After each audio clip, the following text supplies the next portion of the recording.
I would have written this down sooner had I known my visit to Dread Haven would become my imprisonment. In those early days, we were all so confused, still clinging to the hope that this was only temporary, or that maybe it had all been some sort of mass hallucination. But as we discovered through pain and tragedy, the things we have experienced since arriving to Dread Haven have all been real, and any hope for escape was pointless. As I sit here thinking back on the past few years, I'm at a loss for where to begin. Someone else will have to speak of those earliest days. Even now, they are too painful and too terrifying to relive. I think the best place to start is with the present, because something unexpected happened today, and I believe it will change everything. It might just change the world. This place we've come to know as Dread Haven was once known by another name. The hotel that myself and hundreds of others now call our refuge was once known as the Granite Springs Hotel. It was the jewel of the Canadian Rockies, overlooking the town of Crestwood, Alberta. You wouldn't think the end of the world would begin in such a beautiful place, but I believe that is exactly why those things chose this location. They saw how much we loved it, and they couldn't stand to witness our joy. Today began just like every other day, as the tremors shook us from our uneasy slumber. They arrive like clockwork every morning, like a robin announcing the dawn of a new day. Today's were more violent than usual, which now, as I look back on the day, should have been a sign that today would be anything but typical.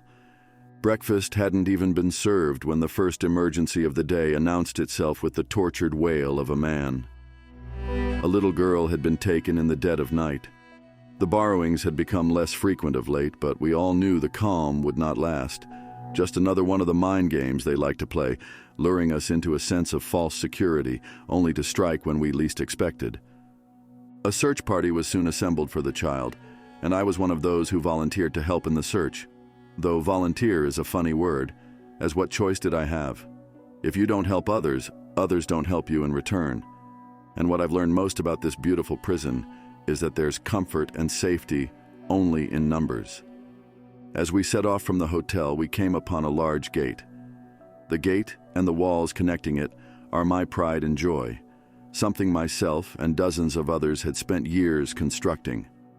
It completely encircles the hotel and surrounding grounds, giving those of us who call this place home a little less worry, and on some days, even a glimmer of hope.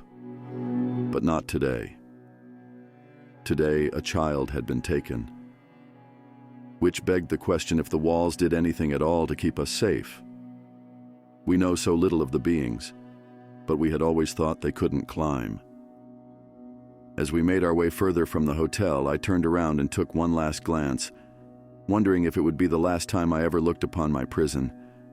For all that we have gone through, the hotel itself has stood the test of time remarkably well. I sometimes forget how beautiful Dread Haven once was, and how beautiful the surrounding landscape still is. At last we reached the town, or at least what was left of it. During the early years, we had scavenged the town of every supply and building material, and when there was nothing left, we started stripping the buildings down to their frames. And now, it lies empty, like the carcass of a dead animal. And each morning, the tremors bring the buildings a little closer to collapse.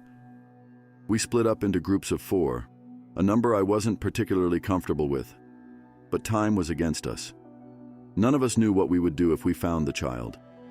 We had never faced one of the creatures before. We had seen them at a distance, set off emergency flares to scare them away, but none of us had ever confronted them in person. My group scoured the east part of the town. Even after all these years, the sound of a dripping gutter or a swinging window shutter was enough to set our heart racing. Hours passed, and we found nothing but a few dead animals. By mid-afternoon, the blast of someone's emergency foghorn went off.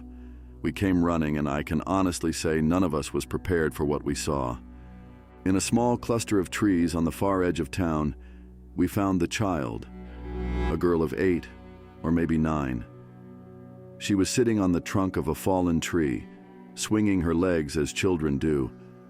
And not 5 paces from where the child sat, we saw it, one of the creatures. 10 feet tall and nails so large, they looked like giant railroad spikes.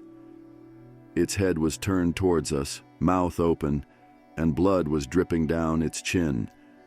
So few of us had ever seen one of them in the light of day. But this time was different. This time, the creature was dead. Beside the child lay a blood-covered rock. I walked around the child, making sure to keep my distance so not to startle her. She smiled at me with small, twinkling eyes. There was no fear in them, as if all of this was one big game to her. "I'm hungry," she said, giving a little pout. I reached in my knapsack and pulled out an expired protein bar. The girl barely had the wrapper off before she began to devour it like a starving animal. My eyes continued to shift from the girl to the monster and back again, trying to comprehend how someone so small and weak could kill something so large and dangerous. When we returned to Dread Haven, there was a silence that followed us as we escorted the little girl back to her father. The reunion was beautiful.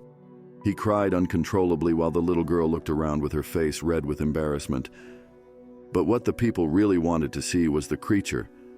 We dared not bring it inside the hotel, but left it in the courtyard, near where we slaughter the animals. Dozens of us surrounded the beast. All but a few of us clung to weapons, expecting it to rise from the dead and unleash its deadly fury upon us. But it didn't move. It was dead, and seeing it dead filled us with life. We finally had proof that the creatures were not some sort of immortal demons, but flesh and blood just like us.